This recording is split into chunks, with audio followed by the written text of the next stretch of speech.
Video अंत तक देखें। अगर वीडियो अच्छी लगे तो प्लीज लाइक करें, सब्सक्राइब करें। भगवान शिव ने जब भगवान राम जी को देखा कि हे खग हे मृग हे मधुकर श्रेणी, तुम देखी सीता मृग नैनी, ऐसा पूछ रहे, पर भगवान शिव ने प्रणाम किया, जय सच्चिदानंद परम धाम की जय हो।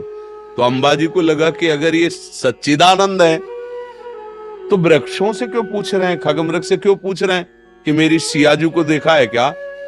वो तो जैसे सर्वज्ञ भगवान शिव है, ऐसे सच्चिदानंद राम जी हैं, पूछ क्यों रहे हैं? वो अगर सर्वज्ञ नहीं है तो भगवान शिव ने प्रणाम क्यों किया?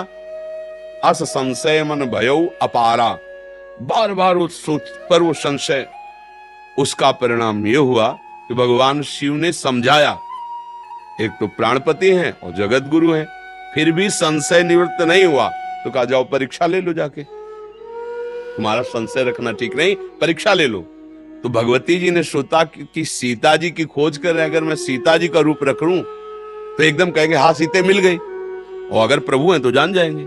तो सीता रूप रख के ऐसे जीव झाड़ियों से प्रकट हुई। तो भगवान राम ने कहा, चक्रवर्ती सम्राट महाराज दशरथ के पुत्र राम, हे अम्बा तुम्हें प्रणाम कर। वो तो कांप गई एक दृष्टि में, सीधे ये नहीं कहा कि सीता मिल गई, उन्होंने कहा हे अम्बा, और भगवान शिव को छोड़कर आप अकेली इस रूप में, वो कांप गई।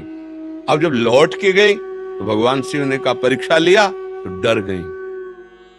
अब संशय से झूठ प्रकट हो गया, उन्होंने झूठ कह दिया, कछु न परीक्षा लीन गोसाई, मैंने कोई परीक्षा नहीं ली। भगवान ने कहा ऐसा कैसे हो सकता है, मैंने समझाया तुम्हें समझ में नहीं आई, और परीक्षा के लिए तुम गई और कोई परीक्षा ली नहीं। तब देखो शंकर धरि ध्याना, सती जो चरित कीन सब जाना, तो शिव संकल्प कीन मन माही, यही तन भेंट सती। देखो अंततो गत्वा भगवती सती जी को अपने पिता की यज्ञ में जाकर शरीर को स्वाहा करना पड़ा। तो हमें लगता है कि हमें अपने गुरु मार्ग पर, अपने परमार्थ पर ज्यादा संशय टिकाना नहीं चाहिए। संशय हो सकता है, हमको उसको तुरंत निराकरण करना चाहिए। अगर संशय बना रहा तो उसका मतलब है फिर आगे चलकर हमें गिरना पड़ेगा।